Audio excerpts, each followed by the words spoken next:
Ini saya rekam ya.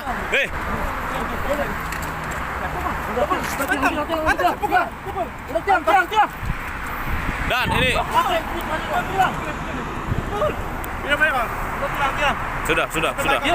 sudah.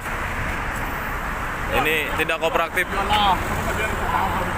Oh, ini terlalu. Kalau di Palu saya udah dari pakai buka pot baju lo. Lepas baju lo. Sudah. dia nantangin petugas yang lagi. Udah Sudah. tilang. Sudah ngomong lo. Udah ngomong tilang. Dia kasih coba.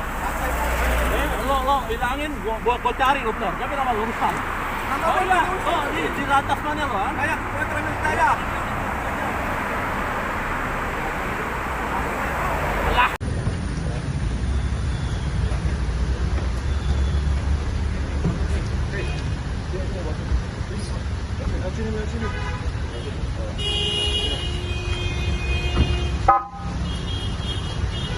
Pak, tolong. Iya. Oke.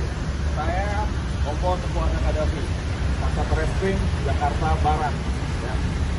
Dan saat ini saya tangkap untuk saya keterangan terkait dengan tindak pidana pencucian uang dan 21 bulan melakukan pencucian.